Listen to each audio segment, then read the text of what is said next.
commence à pleuvoir. On parle souvent du magnésium, de la vitamine C, du fer, mais il y a un minéral dont on parle très peu et qui est pourtant absolument central dans l'équilibre du corps, l'iode. L'iode, c'est un peu l'étincelle qui allume le moteur de la thyroïde. La thyroïde, c'est la glande qui règle votre métabolisme, votre énergie, votre chaleur corporelle, votre clarté mentale, votre humeur, bref, votre rythme de vie intérieur. Quand le corps manque d'iode, beaucoup de choses peuvent ralentir, fatigue, frilosité, prise de poids, brouillard mental, peau sèche, chute de cheveux.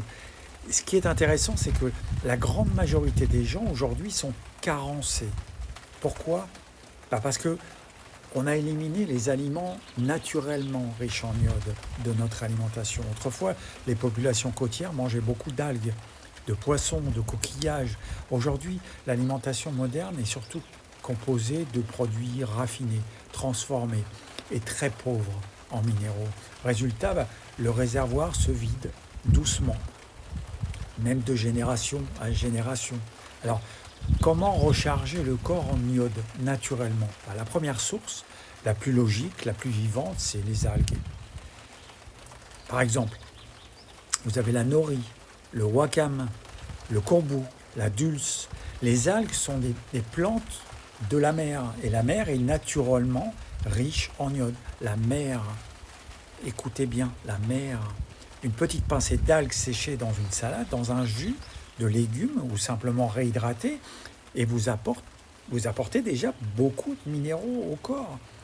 Deuxième source intéressante, les fruits de mer, les huîtres, les moules, les palourdes sont naturellement riches en iode, en oligo-éléments.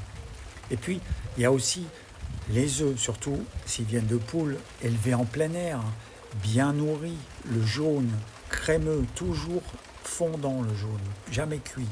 Il y a un point important à comprendre. Le corps ne peut pas utiliser l'iode s'il est saturé de certains polluants. Par exemple, le brome, le fluor, le chlore, on en retrouve dans certains produits industriels, dans l'eau, dans l'environnement.